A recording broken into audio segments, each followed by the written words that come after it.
Assalamualaikum. Salam, hai. Hai, saya perkenalkan diri saya dululah. Nama saya Muhammad Hazmi. Saya student Uni KL BMI lah. Okay. So, Cik, dalam dapur jalanan ni salah seorang aktivis ke ataupun penggerak ke ataupun ada jawatan dalam dapur jalanan ke macam mana?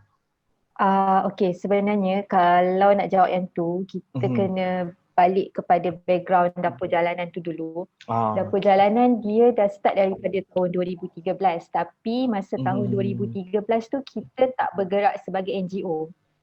So masa 2013 tu dia hanyalah macam kolektif anak muda yang buat aktiviti berkongsi makanan. So masa tu kita tak register sebagai NGO, memang bukan satu persatuan yang rasmi. So kalau nak kata structure, masa tu memang tak ada proper structure, pengerusi ke ketua ke, masa tu tak ada. So whoever yang start, whoever yang founder masa tu, so mereka lah yang gerakkan aktiviti tu setiap minggu. Jadi saya start sebagai sukarelawan dulu masa tahun 2014. Mac 2014 saya sebagai sukarelawan saja, and then saya rasa tahun 2018, 17, 16, tak lama lepas tu kita orang 18 rasanya ke 17, around there kita register sebagai NGO. Kita register secara rasmi sebagai NGO. So dari situ nak tak nak memang kita kena ada proper structure lah sebab kena berdaftar. Jadi kalau ikut yang structure itu, saya adalah sebagai penolong setiausaha, tapi dalam kerangka dapur jalanan Kuala Lumpur sendiri, saya adalah seorang koordinator. Salah seorang koordinator. So saya difahamkan program-program ini dijalankan setiap hari Ahad, betul? Betul, setiap hari Ahad petang. Okey, Ahad tu bermula pada jam berapa? Maksudnya daripada segi persediaan, masak dan juga distribute makanan tu macam Okay. Kalau untuk sentuh persediaan kita sebenarnya sehari sebelum tu lagi, sama ada hari Sabtu ataupun hari Jumaat, kita ada kawan-kawan yang ditugaskan untuk uruskan pembelian barang. Jadi kawan-kawan yang bertugas untuk beli barang ni kebiasaannya mereka akan beli sama ada pada hari Jumaat ataupun hari Sabtu. Depends lah menu tu, masakan tu macam mana. Selalunya kalau banyak barang basah yang perlu dibeli, mereka akan beli pada hari Sabtu. Tapi kalau tak banyak barang basah, kebanyakan barang kering, mereka boleh beli lebih awal. Preparation kita start daripada pembelian barang. Kemudian ini adalah kita punya situasi yang biasalah sejak tahun 2013 sebelum ni. Kita akan start memasak pada pukul 2 petang di bangsa. Selalunya kita akan sediakan untuk 150 pack untuk 150 orang. Dan kemudian selepas habis masak, kebiasaannya dalam pukul 5 baru kami akan bergerak ke jalan panggung. So bila sampai dekat jalan panggung, kita akan buat serving lah, hidangan kepada kawan-kawan miskin kota yang datang di jalan panggung. Tapi sejak PKP ataupun sejak 18 Mac lah.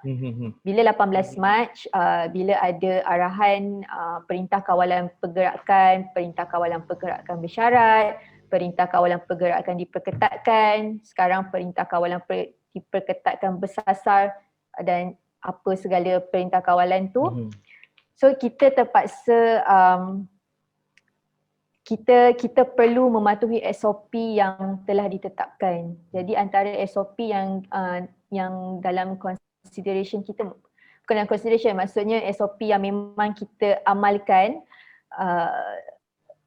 kita tidak lagi menghidangkan makanan di jalan panggung. Sebab bila kita hidang, mereka akan makan di sana. Maksudnya rakan-rakan, kawan-kawan yang datang di jalan panggung akan makan di sana. Itu adalah aktiviti kebiasaan. Tapi dengan SOP ataupun norma baru ni kita terpaksa lepaskan dulu situasi yang boleh makan di sana. Jadi kita terpaksa bungkus makanan kita. So bila kita bungkus, bila kita serahkan di sana, mereka akan terus beredar. Sebab tak boleh ada situasi yang orang ramai berkumpul di satu tempat kan. Sepanjang saya tengok Cik bercerita kan, daripada 2013 sampai sekarang lah dianggarkan ke 7 tahun kan. Boleh saya tahu apa yang menyuntik semangat bagi pihak-pihak dapur jalanan ni untuk terus orang kata apa menabur bakti ataupun berkorak membantu masyarakat-masyarakat yang memerlukan. Boleh saya tahu sebab saya tengok kalau 7 tahun setiap minggu turun padang, kecuali macam yang Cik bagi tahulah hari raya, minggu pertama raya cuti tu, boleh saya tahu apa yang menyuntikkan semangat sukarelawan-sukarelawan ni sehingga kekal 7 tahun memberi bantuan kepada golongan memerlukan? Okey, sebenarnya macam mana nak cakap, sebab fokus kita adalah isu miskin bandar. Terutama sekali di Kuala Lumpur lah. Sebenarnya dekat mana-mana tempat pun isu miskin bandar ni bukan sesuatu yang mudah untuk diselesaikan. Kan? Kalau kita pergi negara-negara maju sekalipun memang akan ada. Sebab nak tak nak kita akan bergantung kepada skala paras kemiskinan, paras tu nak tak nak memang kita akan terkesan dengan benda tu lah. So dekat mana-mana pun akan ada isu miskin bandar ni. Tetapi bagaimana kita highlight isu tu dan juga bagaimana kita cuba bantu apa yang boleh lah untuk make sure masyarakat dan juga community tak rasa mereka bersendirian. Sebab sebenarnya my first hand experience adalah bila saya pertama kali pergi pada tahun 2014. Bila saya balik, saya cerita kepada ibu saya. Hari ni pergi volunteer dekat Kuala Lumpur. And then orang yang tak berumah, something like that. Then soalan pertama sekali yang ibu saya tanya adalah, dekat KL ada gelandangan?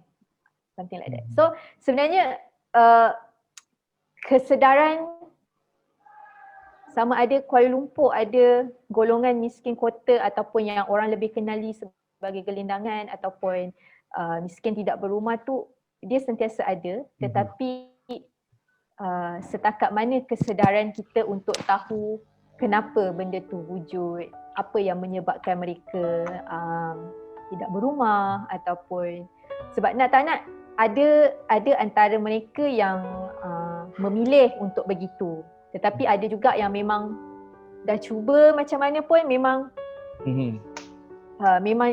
memang ditakdirkan macam tu. So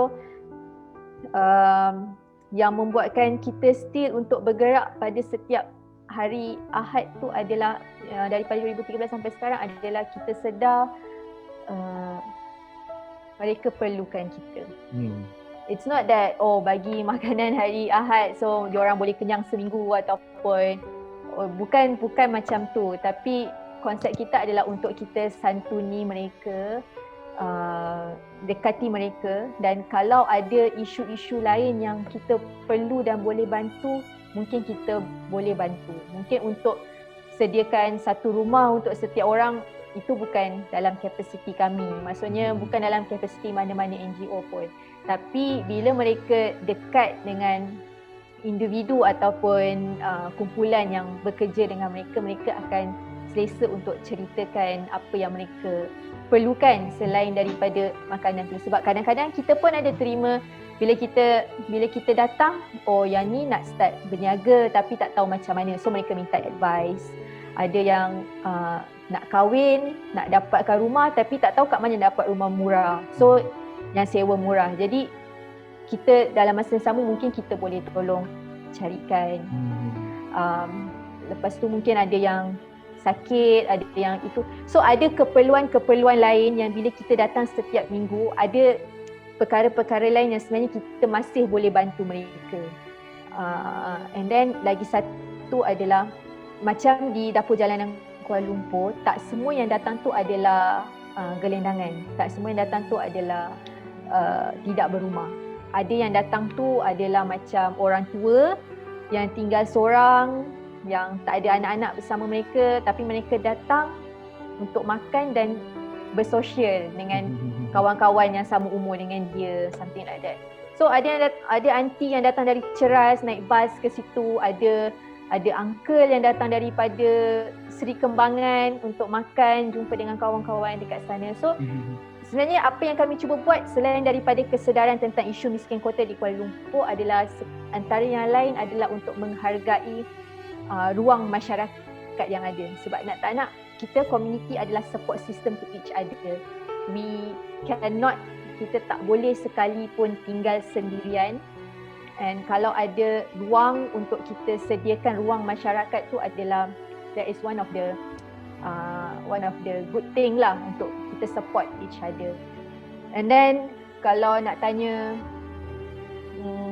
another thing, rasanya sebab bila setiap minggu ada yang ucap terima kasih, ada yang cakap oh hari ni bihun sedap, minggu depan nak lagi, ataupun bila ada yang macam bila kita tak ada, maksudnya bila kita tak ada untuk beberapa minggu, and then bila kita datang balik dan aunty tegur, Amoy, you lama tak ada, pergi mana?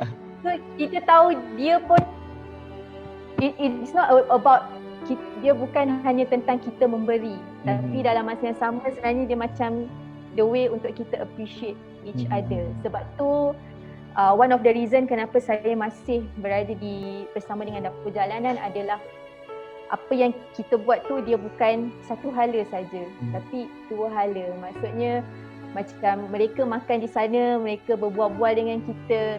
Kadang-kadang tu daripada pukul 5.30 serving sampai pukul 6.30 tu kita hanya bercakap dengan seorang uncle tu je. Sebab uncle tu dia tengah nak mengadu. Dia memang sebab dia tak ada siapa yang duduk dengan dia ataupun dia memang tinggal seorang.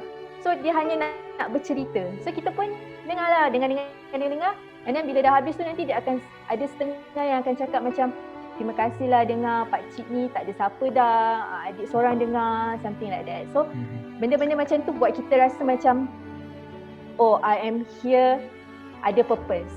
Kita ada purpose dekat sini. It's not only kita beri ataupun dia terima, tapi macam mana kita complete each other. Kadang-kadang kita yang cerita dekat diorang yang dengar, something like that. Saya dengar penjelasan daripada Cik Asya, sebenarnya di dalam hati saya ada orang kata apa? Kagum lah dengan usaha yang dilakukan oleh pihak dapur jalanan.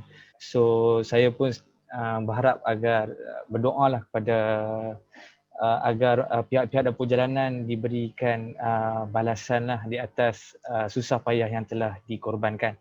So kita akan beralih ke soalan terakhir lah sebelum kita tamatkan kita punya sesi temu ramah. So saya nak minta untuk Cik sendiri bagi sampaikan hasrat ataupun pandangan ataupun orang kata apa, harapan kepada mereka-mereka kan. Mungkin kita tengok kesedaran terhadap golongan miskin kota ni masih rendah. So kita nak minta untuk Cik beri harapan kepada mereka di luar sana berkaitan dengan isu ini. Bagi saya sebenarnya setiap dari kita sebenarnya ada kapasiti yang berbeza. Pihak berkuasa kapasiti dia lain, pihak kerajaan kapasiti dia lain, NGO kapasiti dia lain, syarikat kapasiti dia lain, individu kapasiti dia lain. Saya percaya sebenarnya bagi pihak dapur jalanan, kita percaya masyarakat, komuniti tu perlu melengkapi antara satu sama lain. Tak ada satu kerangka ataupun tak ada satu struktur yang boleh bergerak dia seorang saja, dan tidak ada individu yang boleh bergerak hanya dia seorang saja. Jadi kami sentiasa percaya kepada kerjasama dengan kerjasama untuk isu miskin kota untuk selesaikan secara total bukan sesuatu yang mudah, kita faham. Tapi kalau setiap pihak memainkan peranan, menggunakan kapasiti yang mereka ada to the max untuk bantu. Saya rasa walaupun kita tidak dapat selesaikan, at least kita dapat cuba untuk perbaiki keadaan dalam keadaan yang lebih baik. So saya bagi contoh, sebenarnya memang sesuatu yang impossible untuk berikan satu peluang pekerjaan sekaligus secara serentak kepada semua orang yang memerlukan. Itu memang sesuatu yang mega lah kan. Tapi sebenarnya dalam masa yang sama bukan sesuatu yang mustahil kalau setiap orang sikit-sikit ada sumbangan dia. Saya bagi contoh, ada syarikat yang offer untuk bagi pekerjaan. Memang dia tak dapat bagi untuk 2,000 ataupun 3,000 jumlah miskin kota yang ada, tapi at least kepada 2 ataupun 3 orang yang dia bagi, itu adalah sesuatu untuk mereka.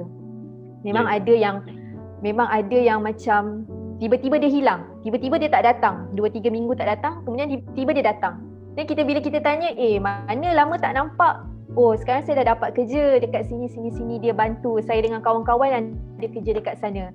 So bila kita dengar benda macam tu, it is something yang positif untuk kita. Memang sesuatu yang that's a good thing. Maksudnya sekarang dia dah berjaya dapatkan kerja, mungkin lepas tu akan dapat tempat tinggal yang elok sikit ke, something like that. So pertama, kalau semua orang boleh memainkan peranan masing-masing, walaupun kita tak dapat selesaikan masalah ni, but at least kita cuba untuk bantu dan cuba untuk jadikan keadaan lebih baik. Yang kedua adalah